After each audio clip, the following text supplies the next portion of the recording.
సత్య సాక్షి అనుదిన మన్నా ద్వారా మీ అందరికి కూడా శుభోదయం. పరలోక కుటుంబ పరిచర్య మంది నిర్మాణం కొరకు ప్రార్థన చేయవలసిందిగా కోరుకుంటున్నాను. నేటి యొక్క వాగ్దానము యెషయా గ్రంథము 41వ అధ్యాయము 10వ వచనము. నేను నీకు సహాయం చేయువాడను. ప్రవక్త అయిన యెషయా ప్రవక్త ద్వారా ఆనాటి యూదా ప్రజలు బబులోను చెరకు వెళ్ళినప్పుడు వారికున్న ఒకే ఒక ఆలోచన, మా దేవుడు మమ్మల్ని విడిచున్నాడా, లేకపోతే ఈ అన్యరాజు అయిన నెబుకద్నెజరు చేతిలో మేమెందుకు చెరలోకి వెళ్ళిపోయి ఉన్నామని. అయితే మన మునుపు భాగాల్లో చూసినట్లయితే అనేక సార్లు దేవుని యొక్క వాక్యం వారిని హెచ్చరించినప్పటికీ వారి యొక్క అవధేయ మార్గాలను విడిచిపెట్టలేదు.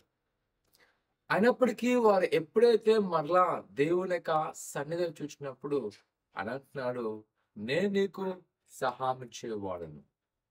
ప్రియ సహోదరి సహోదరులారా, నిత్యమే మన జీవితంలో కొన్నిసార్లు దేవుని యొక్క నామమును వ్యతిరేకమైనప్పుడు లేదా దేవునికి దూరమైనప్పుడు అనేకమైన శోధనలు, అనేకమైన శ్రమలు మనం చూస్తాం.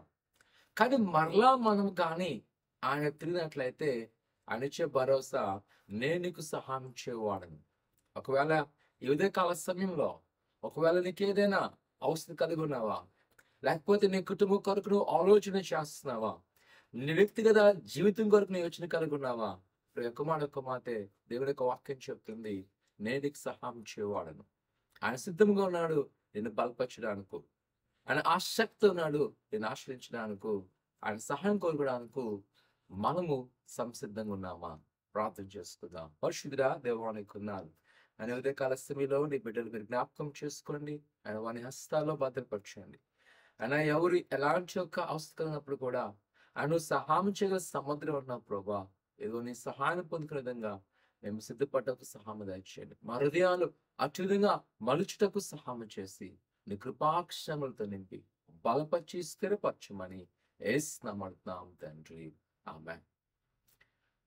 ఆయన పక్షంలో ఉండండి, ఆయన వేడుకోండి, ఆయన తప్పనిసరిగా మీకు సహాయం చేయను గాక. ఆమేన్.